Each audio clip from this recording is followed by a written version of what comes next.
Chanel, if I could start with you.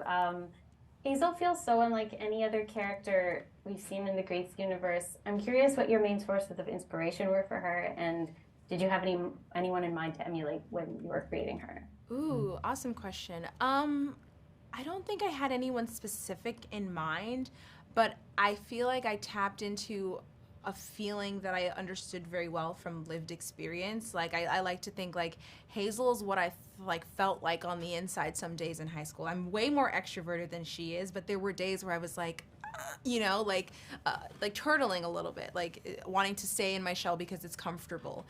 So I feel like I just held on to that feeling, and I also spoke a lot to the people who wrote her.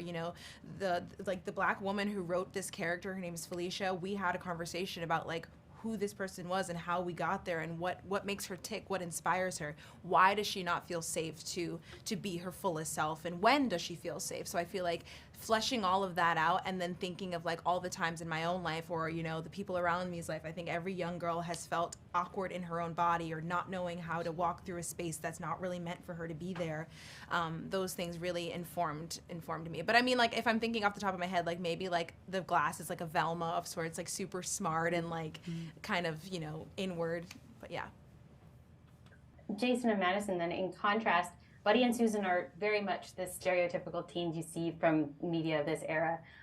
What did you draw from, and how did you find ways to make them dynamic and sympathetic while we're rooting for the counterculture of others?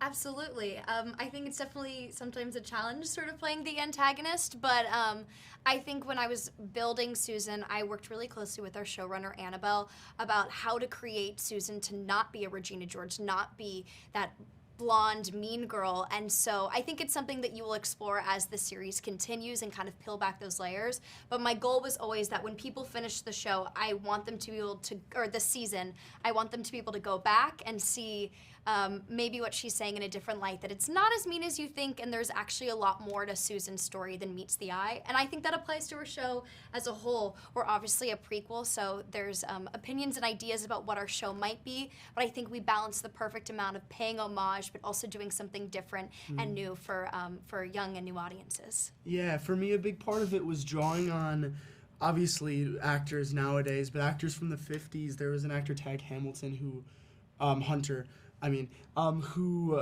is a very much Buddy that was in a lot of the pictures for the costumes he was used, and so watching him and the mannerisms on talk shows or in the movies he was in was a big part of creating Buddy.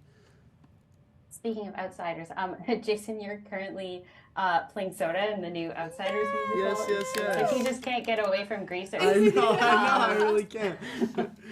Shanel, you've been on Broadway, and Madison, you've done tons of musicals. How is the experience of filming a TV musical series different than the stage, and what adjustments have you had to make as performers? Miss Broadway, I think, can answer that question for you. I think the biggest difference, you guys can all relate to this, is I think that Broadway and theater feels like running a marathon all at once. It's 3 hours of your time, and it's like go, 100% nonstop for that span of time, whereas TV is about endurance in a different way of like conserving your energy and then having to pull it out 100%, stakes 10, at the drop of a dime, and over the course of about 12 to 16 hours. So you're not going for those 12 hours. Sometimes there's downtime, but so it's about like managing your energy levels and being able to like call cut, take a water break, and then pick it up from the climax of the song, full choreography, leg to the face. It's a different muscle to stretch, but yeah. Yeah, theater feels like you're doing the arc of the whole show and stitching that all together. And TV, you're really keying into specific moments. Like, you're going into that big climax note, and so it's, what is that? What are you going through in that moment? And you get to really key in on each moment itself, which is really nice.